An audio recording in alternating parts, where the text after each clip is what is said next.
Hello, this is Brandon Johnson, and this is my Module 12 Tort Liability assignment for EDL 850. What is tort liability?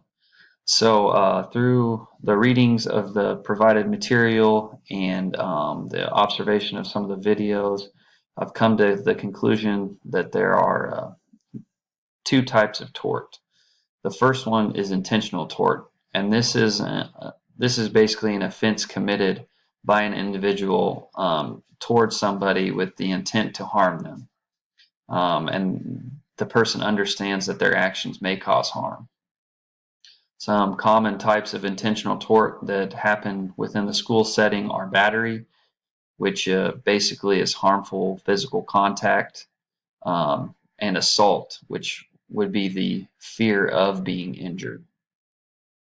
The second type of tort is negligence tort, and this is the failure to exercise care that a person, a prudent person placed in the same situation would provide. And in order for this to happen, there are four things that must happen for someone to be considered negligent. And the first one is, does the person providing the care owe a duty? Did they breach that duty? Was their failure to fulfill that duty the cause of the injury? And did an injury occur? So for someone to be considered negligent, those four things have to happen. So I did some researching, and the first case that I found was Rice and Wirt versus Central Public Schools. This is actually a case that is pretty recent.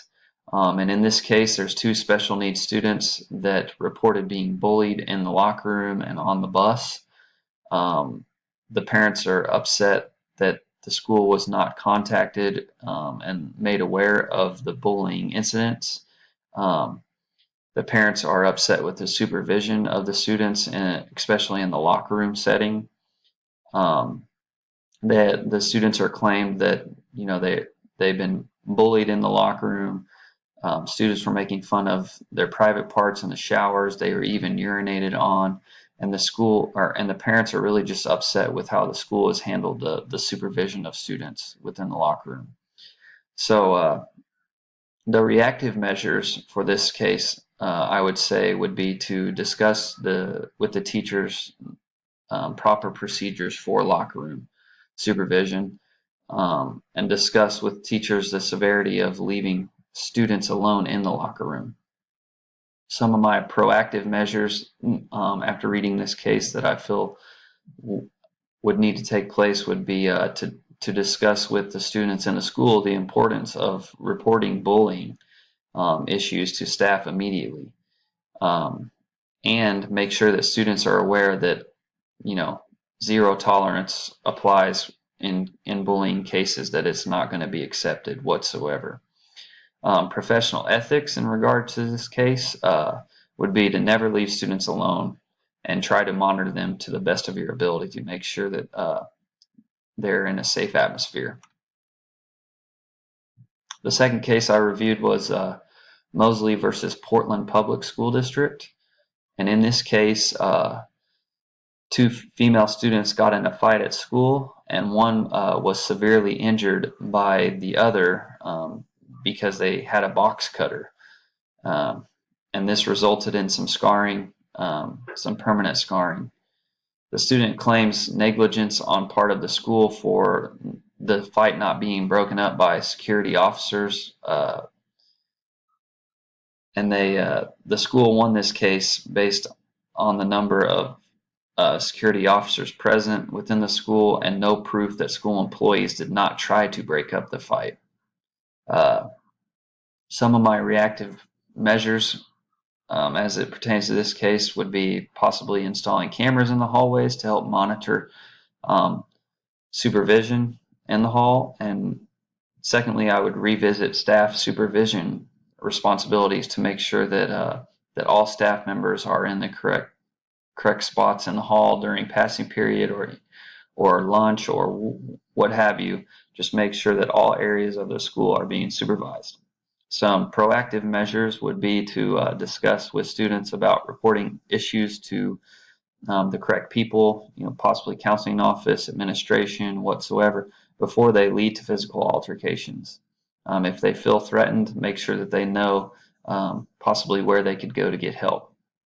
And then professional ethics would be just diligent supervision of students, making sure that, all areas of the school are covered, making sure that, we know where students are at all times and being properly supervised. The next case is Mitchell versus Cedar Rapids School District. And in this case, a special needs student left school on their own accord to meet up with a older student who was a few years older than they were, and the student claims that they were raped off of school grounds after leaving school. The mother of the special needs student is claiming the school is negligent for not notifying her of her daughter's absence from school. School claims that they followed all the necessary procedures in the marking of the student absent. The school also claims that the rape could have easily happened outside of school after school hours. There was no proof of when it actually happened, time frame. Some of the reactive measures that I would possibly see fit this case would be to review or revise the school's attendance policy, especially as it pertains to special needs students. If they're not in a class after being, reported in the previous class, some of the steps that maybe need to go into the reporting of their absence. And then proactive measures would be cameras and security officers or teacher supervision at exits of the school to make sure that students aren't leaving without somebody knowing. And then third, professional ethics would be to inform the parents of the relationship so they were aware. Make sure that they approve of the relationship. If in this case it was a freshman girl who was involved in a relationship with a senior boy who was quite older than her. So if you see this relationship happening, just make sure that the parents are aware of it and make sure that they would approve of the relationship. The next one is student versus Chilliwack School District. In this case, the student was a frequent absentee. It was reported that he had missed at least a third of the school year. He returns for the last day of the field hockey unit, and the PE teacher allows the student to play in a tournament in which the student got injured while participating in the game. The student claims negligence, stating that he did not receive proper safety or training and leading up to playing of the game. The teacher claims that the safety rules and procedures were provided throughout the unit and that he did cover them the day of the student injury. The school district actually lost this case and actually had to pay $1.3 million in cost to the student. Some reactive measures in this case would be discuss with the teacher the importance of safety procedures being discussed in class, making sure that they're covered on lesson plans, and just making sure that students are always being monitored. Some proactive measures: ensure the teacher is reviewing safety procedures, as I said, for each set activity. Don't just cover a broad safety procedure at the beginning of the year. Make sure that for each individual activity, safety procedures are being reviewed with the students. And then professional ethics would be to monitor and review, monitor activity and review safety rules frequently. Just make sure that students are playing the game the correct way and being monitored at all times. And in the last case, Gosh versus Sergeant Bluff School District, the parents of a special needs student claimed teacher used excessive force while dragging a student by their ankles across the carpeted floor. And in this case, the teacher was trained and used appropriate action for the safety of that student and other students. The teacher did stop pulling the student when she heard the student complain of his back hurting. Basically, the teacher was trying to prevent this student from kicking and hitting other students while laying on the carpet. Some reactive measures within this case would be to review proper restraint methods and classroom methods with the teacher as far as removing a student from the class.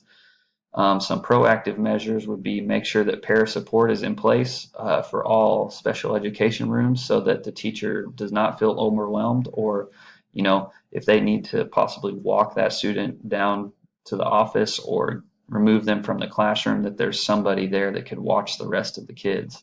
So making sure that para support is always available. And then professional ethics, I said in this case, would be just to make sure that you always use best judgment and never place your hands on a student unless the situation calls for it. And in this case, the teacher was backed by the court, saying that she did use, her best judgment in this case. Anyways, that was my Module 12 recording for EDL 850. My name is Brandon Johnson.